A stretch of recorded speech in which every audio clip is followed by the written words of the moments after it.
Bakit nga ba naghihirap ang mga Gen Z? Mga palatandaan na ikaw ay Gen Z. Una, mahilig ka sa mga gadgets, cellphone, tablet, laptop, at halos lahat ng bagay dapat connected sa internet. Pangalawa, halos lahat ng ginagawa mo dumadaan muna sa social media. Pangatlo, mahilig ka sa memes, trending topics, at mabilis kang makasagap ng balita online. At ito, hindi naman lahat, pero isang palatandaan. Gen Z ka kung wala kang pera. Uy, totoo ba ito? Bakit sinasabing mahihirap ang mga Gen Z?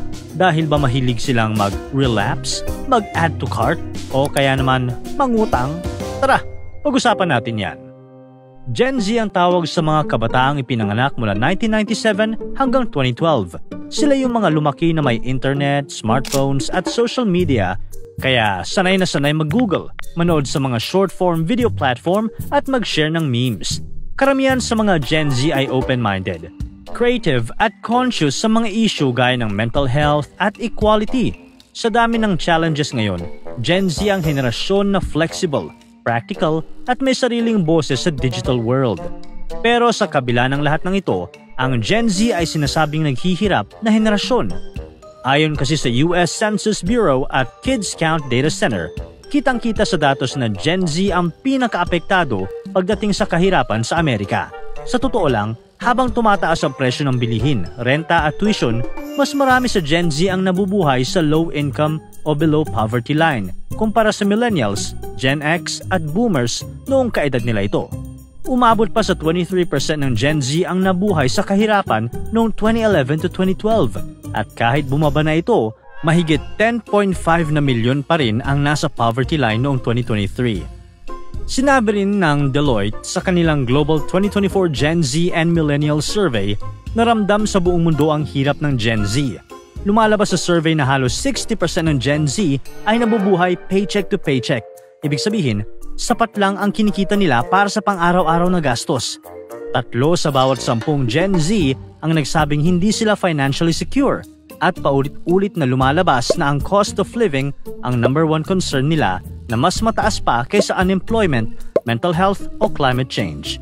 Pero bakit nga ba nagkaganito? Bakit sa kabila ng pag-usbong ng makabagong teknolohiya, bakit Gen Z ang nahihirapang umasenso? Trabaho ang pinaka-problema ng Gen Z. Ayon sa global studies tulad ng sa McKinsey at Deloitte, maraming Gen Z sa iba't ibang bansa ang hirap makahanap ng stable na trabaho o di kaya sapat ang kita para mabuhay ng maayos.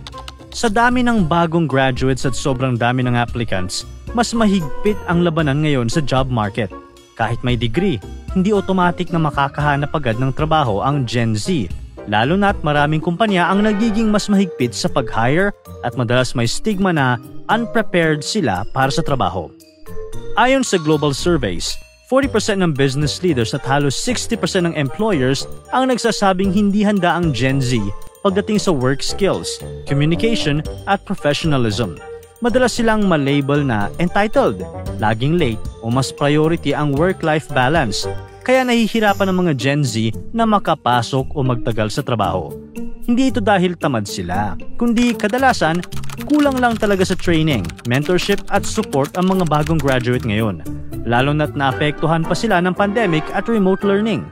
At isa pa, kaakibat ng teknolohiyang kinalakihan ng Gen Z ang pag-agaw rin nito ng trabaho sa kanila.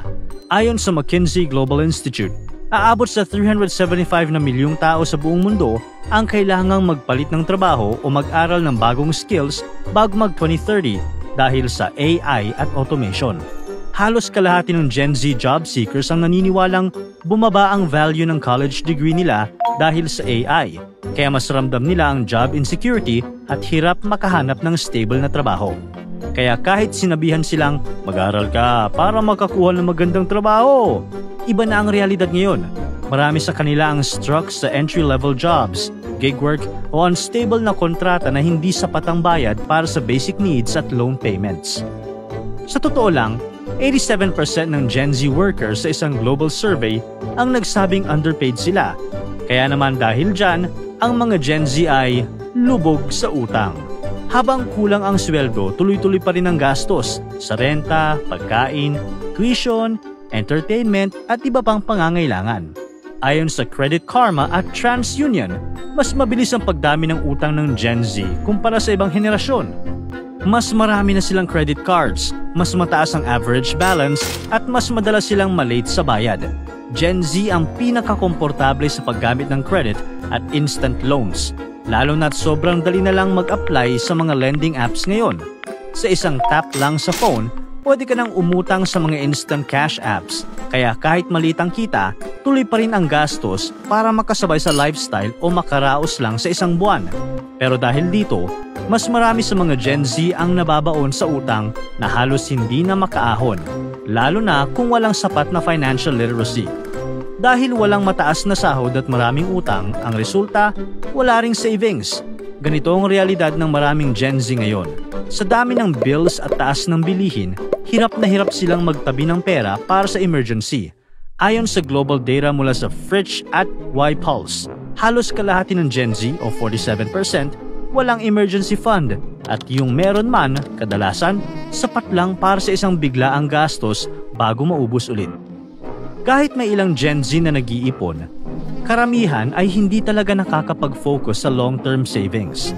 Para sa Gen Z, mas importante pa ang mag-ipon para sa bahay o malaking goal kaysa maghanda para sa emergency, kaya lalong hindi nakakapag-ipon. At isa pa sa number 1 nilang kalaban, ang doom spending. Ito yung biglang gastos, ika nga nila. Ang pera, babalik, pero ang experience, hindi. Sa panahon ng Gen Z, parang normal na lang ang spontaneous na lakad, food trip, o travel kahit tight ang budget. At ang salarin, ang social media. Sa dami ng nakikitang perfect moments online, parang pressure na rin na dapat sulit ang bawat araw at my day posts kahit kapalit ay zero balance. Ayon sa Bank of America, Gen Z ang may mas malaking ginagastos sa experience tulad ng travel at entertainment kumpara sa kanilang ipon. Noong February 2025, tumaas ng 25.5% year-over-year ang Gen Z spending sa entertainment at 13.8% sa travel. Mas mataas kaysa sa ibang generation. Mas pinipili nilang gumastos sa pagkain sa labas, pag-travel at events kaysa mag-ipon. Hindi ito simpleng luho. Madalas, ito na ang paraan nila para mag-relax, magkasama ang barkada at panatilihin ang mental health sa gitna ng stress at expectations online. Sa dami ng pressure at takot na mahuli sa trend o experience, nauuwi ito sa impulsive spending. Dadaanin na lang ng Gen Z sa meme at viral posts kung gaano sila ka-broke. At syempre, hindi na rin mawawala sa kultura ng mga Gen Z ang online shopping. Sa sobrang dali ng pagbili gamit lang ng social commerce platforms, ramdam na ramdam ang pressure na sumabay sa uso at magpa-impress online. Ayon sa statista, mahigit kalahati ng Gen Z sa buong mundo ang bumili ng produkto sa social media noong 2024 at 77% ng Gen Z ay gumagamit ng social commerce platform na sikat sa short videos, kung saan pwedeng mag-check out ng products habang nanonood ng content.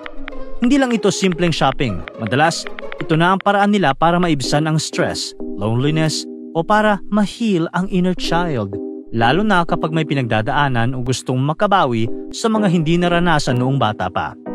Ayon sa global study ng ZazFit, 76% ng Gen Z at Millennials ang laging stress sa pera at 41% ang umaaming impulsive ang daily spending. Madalas, nauuwi sa regret at dagdag na money stress.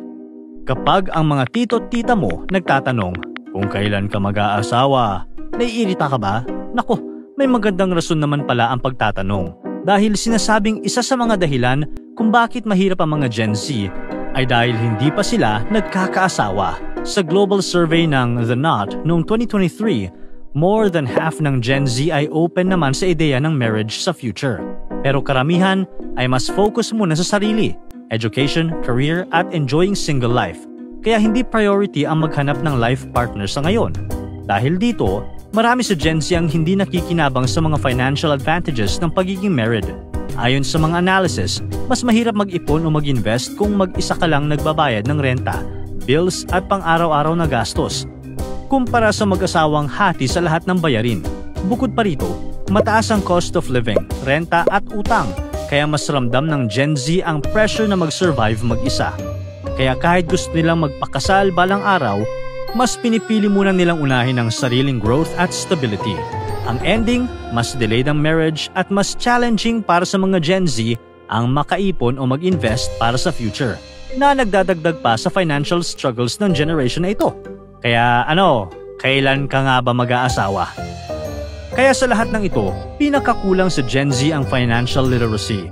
2/3 ng Gen Z ang hindi makasagot ng tama sa mahigit kalahati ng basic financial questions. Mas mababa pa ito kumpara sa millennials at older generations. Sa mga survey, 24% lang ng Gen Z ang nakasagot ng 4 sa 5 basic financial questions ng tama. Dahil dito, halos kalahati ng Gen Z ay may utang.